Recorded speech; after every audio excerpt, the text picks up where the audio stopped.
Year 2024-25 కల్లా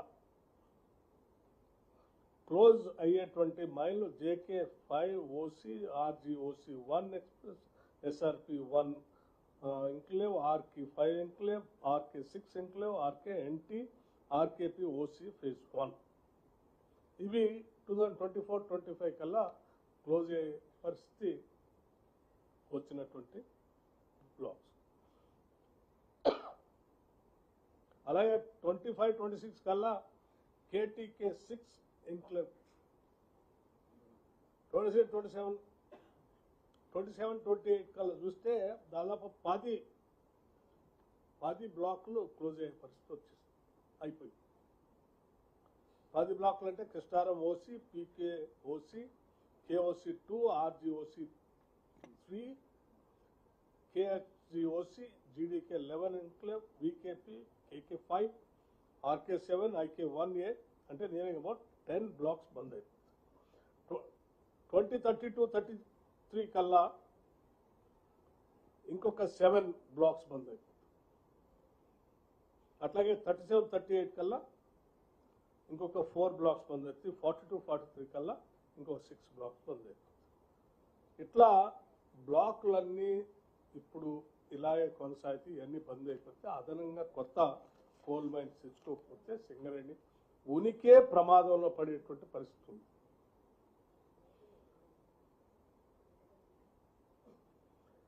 ఉదాహరణకి మన సింగరేణి ఒక్కటేనా, దేశంలో ఇతర ప్రభుత్వ రంగ సంస్థలు చాలా ఉన్నాయి కదా.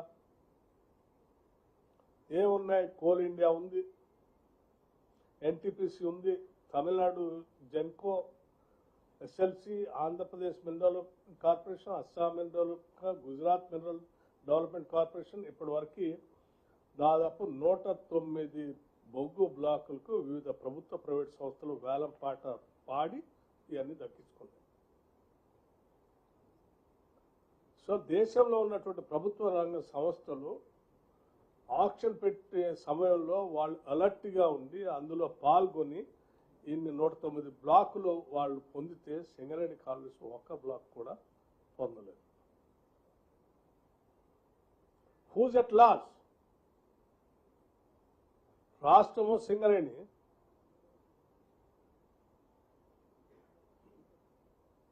సో ఈ పరిస్థితుల్లో ఈ పరిస్థితుల్లో ఈ పరిస్థితుల్లో ఈ వాస్తవ విషయాలన్నీ ప్రజలకు తెలియజెప్పి కార్మికులకి ప్రజలకి ఈ రాజకీయ కొన్ని భ్రమలు సృష్టించి ఆ భ్రమల్లోంచి భావోద్రేకాలు సృష్టించి ఆ భావోద్రేకాల నుంచి మనకు కావాల్సిన వ్యక్తులకి లాభం కలిగేటట్టు చేసి అంతిమంగా రాష్ట్రాన్ని సింగరేణిని నష్టపరిచినటువంటి పరిస్థితులు గత కొన్ని సంవత్సరాలుగా మనం చూసాం. సో దీన్ని లోతుగా అధ్యయనం చేసిన జరిగిన నష్టం ఏంటో అంచనాలు వేసిన తర్వాత ఇది పొరపాటు, రాష్ట్ర ప్రయోజనాలు, ఈ సింగరేణి ప్రయోజనాలు, కార్మికుల ప్రయోజనాలు కాపాడాల్సిన బాధ్యత ఈ ప్రభుత్వం పైన ఉంది. ఈ భ్రమలను సృష్టించినటువంటి వాళ్ళకి, ఆ భ్రమల్లో పడినటువంటి వాళ్ళకి వాస్తవ విషయాలు చెప్పి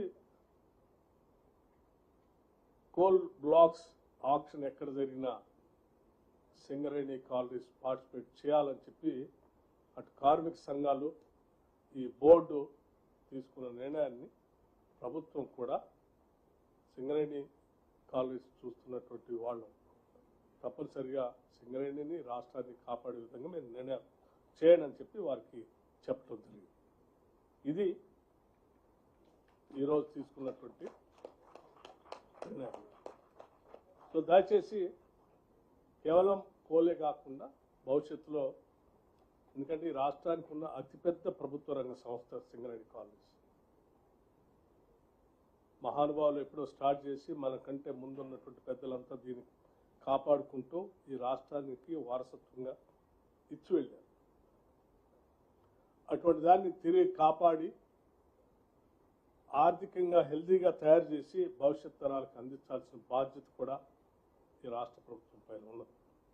అందుకే రాష్ట్ర ముఖ్యమంత్రి రేవంత్ రెడ్డి గారు, ఈ క్యాబినెట్, ఈ రాష్ట్ర ప్రభుత్వం ప్రజల కోసం రాష్ట్ర ప్రభుత్వం ఈ ప్రజల ఆస్తుల్ని కాపాడి పెంచే దాంట్లో ఒక విధానపరమైన నిర్ణయం తీసుకోవాలని ఆలోచన చేసి మీ ముందు పెట్టాం. Thank you. కోల్ బ్లాక్స్ తో పాటు మిగతా వాటికి మీకు చెప్పినట్టుగా మిగతా మినరల్స్ లో కూడా ఎక్స్పెండ్ అవుతుంది. Thank you.